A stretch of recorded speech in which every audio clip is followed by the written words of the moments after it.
What's up, guys? FIDE Master William Grafe back with you, and today I want to share with you the next revolution in Busch-Gass Gambit theory. So, we know our favorite gambit begins like so, offering the pawn once, and then the critical line is offering the pawn in a +2 setting, where they can take knight c6, offering several captures here, and my recommendation as white, actually, would be the bishop takes f7 line. And here, I've touched on both king e7 and king to f8. And let me show you some of my games to introduce why I initially recommended king to e7. So here is a game I played against, actually, he's raised 1700. And he takes the pawn, and he takes this. And king e7, and now we can see what people are playing here. Overwhelmingly, they choose knight takes c6. And in fact, this just loses on the spot. And we'll see why. After bishop b3, we can play the sudden bishop takes f2. And you'll see the reason why I have the king on e7, and my opponent actually resigns on the spot here. Realizing that king e1 gets the queen trapped. King f1 loses to rook f8. So if the king were on f8, we wouldn't have this resource, and things are a little bit different. But rook f8, any knight move, and queen f2, and white just has no pieces developed to really do anything about this. And I told my opponent, I'll play you again, but, and I'll tell you the move here. The move here is bishop b3. And not too many people find this. But the point is, you can see Stockfish loves this for white. The point is that, after knight takes e5, they have d4, so white's not losing a piece. And what white also never did was play here for d takes c6. And d takes c6 was very, very helpful for opening the bishop, which, you know, trapped the queen in that one line, and also opening the queen. And when we don't have d takes c6, it's actually very hard to do anything. And so bishop b3 is actually a really, really good move. Yeah, it's just a good move. And so that brings us to the king f8 discussion. So I told him about this bishop b3, and if he's willing to do this again, and so he was. And so I play your king f8, and now he's on his own, and he plays bishop b3 anyway. So king f8 is blocking this rook, unfortunately, but it does give us one additional resource in this position. So he's not going to give us d takes c6. However, we play here the move queen to e8. Actually, queen e8, queen e7, doesn't matter. And here white has to play knight takes c6. This knight is simply hanging, and queen takes e4 is just going to come, and there's nothing else to do with that knight. Here, not really many good options. Knight takes c6. It's overwhelmingly played. And now queen takes e4 happened in the game. Queen e2 is losing right away. Because queen takes g2, rook moves, d takes c6, and it's because of this queen takes g2. Rook e8 is coming as soon as this bishop moves, bishop g4, bishop h3, and in fact, queen c4 is a good chance for white. Looks like it's maybe attacking here, mate threat, but really, we're not even down anything anymore. We can actually just trade queens, and this is actually just completely winning. Yeah, takes.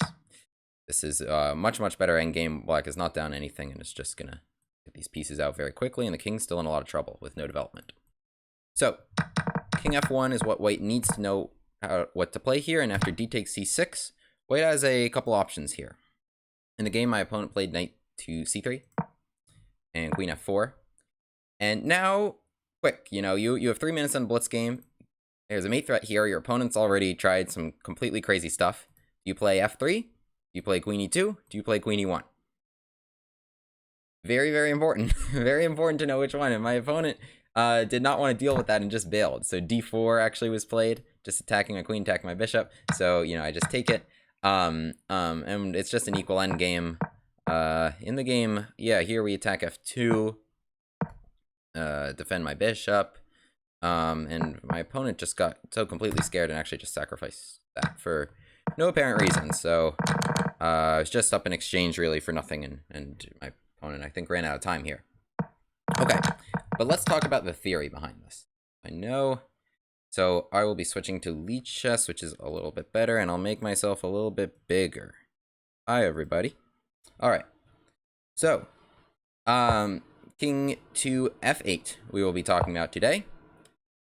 Still people are playing knight takes c6. And still after knight takes c6 is losing. My buddy Jonathan Strantz actually made a video to which covers these lines, why this is lost on the spot, and actually not that many people are finding the move here. It's not that obvious, but the move here being bishop to g4. Bishop to g4 because as I said, we try to do the same thing as with the king e7 line. This might be an issue with no rook f8. The bishop g4 here, however, is completely winning, and we can actually take advantage of our king's positioning, not blocking this queen. So f3 being forced, knight takes e4.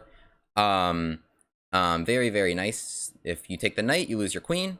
You take here, check, defending checkmate. G3, bishop f2. These lines you can actually all see in Jonathan Strantz's video. But here you're either losing your queen or you just get checkmated. So I'll link Mr. Strantz's video in the description below. So we're not talking about knight takes c6 though. We're talking about actually a line that my friend Awonder Ling recommended, which is going back bishop b3 anyway. And what he said is actually after knight takes e5, he recommended literally just castling. He recommended literally just castling. And now white has the initiative. And his d4, e5 is coming. They're going to attack all of our pieces and play queen f3. And now white's actually made a solid sacrifice here. So that's why I made this innovation here. Queen e8. Knight takes e6. Queen takes e4. King f1. D takes e6. Okay, so we're back to it. Knight c3, queen f4. Let's talk about this. f3, queen e2, queen e1. So queen e2 looks like the most natural to not get checkmated. Okay, bishop g4. You really are not having a lot of choices now if you're white. You should play f3 because you need to move that queen and not get mated. Okay, rook e8. Now that queen needs to move, and if you're white, you maybe see a good option. Queen c4. There's a lot of good things about queen c4. First of all, you want to trade queens because your king's unsafe and you could just be up a pawn in the endgame. And it, attacks here and threatens mate. However, queen c4 falls victim to a beautiful checkmate here. Pause the video, try and figure it out. Queen takes, bishop h3. What a gorgeous checkmate here that queen c4 falls victim to. So white needs to know this move d3, counterattacking our queen. Bishop e3 we can play. Not retreating. Alright, we're threatening to take their bishop and attack more stuff. Takes, rook takes, queen f2, bishop takes f3. We're just keep going here. Gonna sacrifice everything. Rook takes f3. Knight g4 is coming next. So, white does something, knight g4. Queen's got to move. Then that unleashes the power right onto that king. So here white should play h3 to stop knight g4. But then g5. Threatening g4, g3. so you can see here, I think initially Stockfish loves these positions, but this is going to go down. White needs to find some insane defenses here to hang on. All right. d4 is a good bailout option here if you're white. Attacking here. So again, forcing queen takes d4. And after queen d2 here, white actually does barely achieve their dream of trading queens into an equal endgame after bishop e6. This is just maybe even slightly preferable for black. All right, so that was queen e2. You can see maybe not so fun. So maybe, okay, what if we just try queen e1? Queen e1 is like queen e2, except bishop g4 doesn't kill you. And maybe next turn you're going to move this pawn, you're going to finish your development, you're really excited until I play bishop h3. Bishop h3. There is no mercy in the Busch-Gass Gambit. An absolutely killer move. Okay, first question, what if you take my bishop? Fair. I'm going to go queen to f3, attacking your rook. Okay, you have two moves. You have rook g1, you have king g1. You play king g1, I'm going to play rook e8. So now I'm attacking your queen. I want to play queen takes f2, so you need to hang on to that. And now, another great pause the video move. Knight g4. Everything forward. Everything forward. And the reason why these sacrifices work, and why we love them so much, the reason why they work is because white has no development, and these pieces here not helpful. And we're just coming at them quickly before they're able to bring in defensive resources. So knight g4, absolutely killer, threatening to take f2. So many guys on him. So he's gonna, if he takes our knight, we go takes. Queen g2, only legal move. Checkmate. And knight g4, I mean, well, white's actually already lost. d4 they can play, after which we have another gorgeous finish. Bishop takes d4, it's possible, though, you know, maybe they can play knight d1 or something. I think knight d1 now, it's just rook e2, just keep coming after that. But d4, okay, trying to bring out some more defensive resources. Knight takes f2. Knight takes f2, threatening knight takes h3. So okay, you take my knight. Now okay, now you're definitely trading queens, right? You got a pin on my king. Bishop takes d4. Game over. Take my bishop. Checkmate. So just lots and lots of fun lines here. Okay, rook g1. Speaking of fun lines, queen takes h3. Rook g2. Don't step out here. You're gonna again feel the wrath of my rook. Rook g2, knight g4. This isn't just any pawn. I go takes, and then I fork your king and queen here. So you should play king g1. Now I'll go bishop I think I should play... wait. I think rook e8 first was the move. No, knight g4 first, king g1. Now rook e8. Knight e2 should be played. Bishop back to d6. Threatening to take here. Again, knight takes h2, knight f3 coming. So you play here f4 to block, maybe. Bishop check.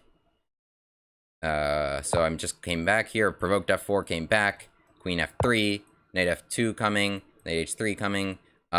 So here white is completely toasted. So this all came from our bishop h3 sacrifice. Lots and lots of fun. So here, white could try move like d3. However, we're going to just play queen f3. We're just gonna play queen f3. Or even d4. Even d4. d4, attacking this bishop. Still queen f3. So, okay, that's illegal. That loses the rook in the game. So rook g1. Knight g4. Everything's hanging. I don't care. I just want to checkmate you. I just want to checkmate you. So queen e2. Queen e2 you can play. To not get checkmated right away, I believe. And now I'm just going to play here. Knight takes h2. Check. Bishop takes g2. And now if you take my queen, finally get your queen trade, but you're losing your rook and a lot of other stuff. So here you could take my bishop. I'm now going to dodge the queen trade and come at you with knight f3, rook e8. So many fun lines here. Look at this knight g4. What amazing move. Okay, so king f8. So this bishop b3 line, the thought it took away a lot of the fun, is really not taking away the fun. And I would be remiss. There's actually no games found in this position. But I would be remiss. I don't think f3 is a natural move at all. I think, you know, if you're playing white, you want to bring out a piece. f3 looks like it provokes a lot of weaknesses. However, it is I guess the favorite move, and we have some engine lovers in this is a Reddit thread on the Busch-Gass Gambit. I posted some lines here.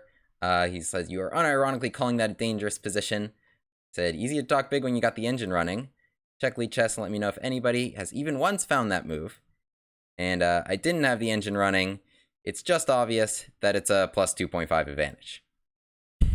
So I would be remiss if I didn't address all the engine lovers. So here we have f3. And here with f3, white needs to know this idea of playing d3 and knight e4. So d3 is going to come with tempo on our queen, attacking here, and knight e4 is going to try and clog up a lot of files. So f3, and we're going to remove this tempo on our queen now. Back queen d4. And it also, okay, we finally drag this queen out.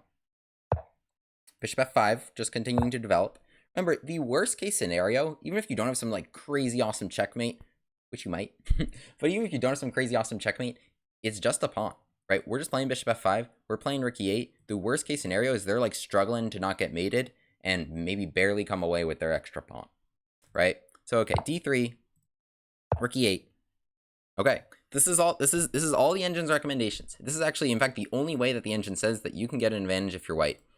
You can check me on that. Plus 2.5 by playing knight e4. And really, really asking for it. Really, really, really asking for it. This very, very fun sacrifice. Okay, so it's plus 4 or whatever, right? We crashed through. We're sacrificing through. You should go check. I think check is natural. Okay, king over. All right, find the move. I will be damned if anybody finds this move here for white. This does not look good. I can't imagine anybody voluntarily going into this in the first place. Rook f8 is coming. You got really nobody around you. It looks like maybe you have like check. Looks like maybe my king's a little bit exposed because you got check, check, lots of fun checks here. Yeah, maybe another check. Okay, but I just keep running away, and Rook f8's gonna get you. Rook f8's gonna get you, and in fact, I think after Queen f7, your position's already lost. Your position's already lost. So that was not the move. Some other fun lines here. So Rook f8's just gonna kill you with that being defended. Rook e1 looks like maybe, okay, we force a rook trade though. Rook f8, maybe you take this or something. But we got a nice move, Rook e8. Just piling up on that rook. Take me, checkmate coming. Boom, boom. Lots of fun things working out as long as, you can keep your own king safe. Okay, the move with Rook f8 coming, the only move was bishop to f7 check. Bishop to f7 check to provide a temporary shield here. And now, again, you need to know to play g3 to be able to get the king out of there, because Rook f8's coming next no matter what. And what black will pick up this bishop, but white will be able to consolidate. And that's basically the terrible engine recommendation. All right. However, knight c3 here that we've covered is not the only move. We're actually in a situation where there's no games found here in the database. But I do think d3 is also a natural move that I think white might play. And knight d3, knight c3, they're kind of like the two natural moves that attack this queen. And here I'm recommending queen g6. Queen g6, just out of the way. We don't really have any great hits on f2 here. Queen f5 gets kind of in the way of the bishop. Queen d4 is just kind of gets tempoed in this situation. So knight c3, we had a lot of fun with queen f4. But I think on d3, we should be going queen g6 back. And now knight c3. And now this very interesting move that I want to recommend, h5. h5, and so, okay, like let's say you're playing white here, what do? Because so a lot of people, they talk about, oh, +2, right? But +2 is not going to be the result of your game. You're not going to be able to post on a results sheet, I was +2 on move 14, right? You got to play the position in front of you at all times, and if you have no idea what you're doing, as most humans would not have any idea what they're doing as white, it's not going to be good. So it's all about practicality playing chess. And so, okay, you play bishop f4, natural moves, bring out the pieces. So I don't know what else you can do here. h4, you can take a pawn, but I don't feel like you might want to take a pawn. I would recommend maybe like queen up, and then h3 is coming.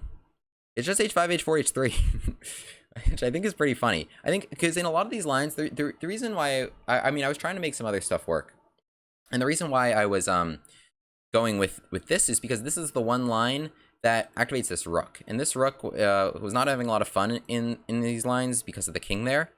But here, well, first of all, they let our pawn get all the way to h3, and here they actually just lose because this queen is slipping in there, and it's going to kill them. This light square bishop is not here to cover these squares. And queen f3, attack the rook. Don't allow checkmate there. Knight g4, don't allow checkmate there. And I think that's a tall order. So okay, white should probably play h3 if they're able to come up with that. But then, bishop f5, rook h5 is another idea with my h5, h4 idea, and swinging this guy around. And I think black can have a lot of fun here. Down a pawn, yes, but I think black is making all the threats, and white's king is the one more unsafe because of black's activity. So this was Awander's recommendation.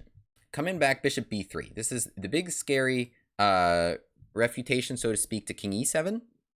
King f8, but we see bishop b3 is not nearly as scary, and king f8 we can still have lots of fun. So this will be the new revolution in Busch-Gass theory, and we can see here, I mean, by a ratio of 10 to 1, people are playing knight takes c6, d takes c6, bishop coming back, and we now know the move bishop g4.